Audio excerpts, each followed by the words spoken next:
Taarifa hiyo tuangazie mengine. Kampuni ya Kenya Airways imetangaza safari maalum za kuwarejesha nyumbani raia kati ya Nairobi na Dubai tarehe 4 na 5 mwezi huu. Hii ni baada ya anga ya UAE kufungwa ghafla kutokana na mashambulizi ya kijeshi katika kanda ya Mashariki ya Kati. Hatua hii inafuatia vita kati ya Marekani, Israel na Iran iliyosababisha kusitishwa kwa safari zote za kawaida tangu mwisho wa Februari kwa usalama wa abiria. Ingawa operesheni kamili bado hazijaanza, idhini ya muda imetolewa kusaidia wakazi waliokwama nchi zote mbili kurejea kwao. Mwanahabari wetu Michelle Mwangi ametuandalia taarifa hii.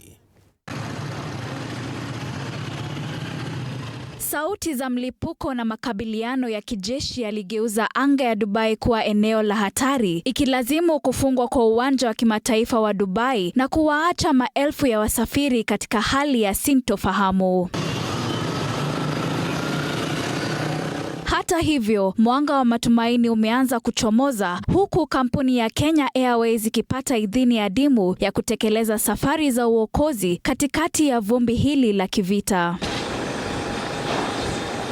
Kampuni ya Kenya Airways itatekeleza safari hizi kutoka Nairobi hadi Dubai tarehe 4 mwezi wa Machi, huku safari ya kurejea Nairobi ikipangwa tarehe 5 mwezi huu.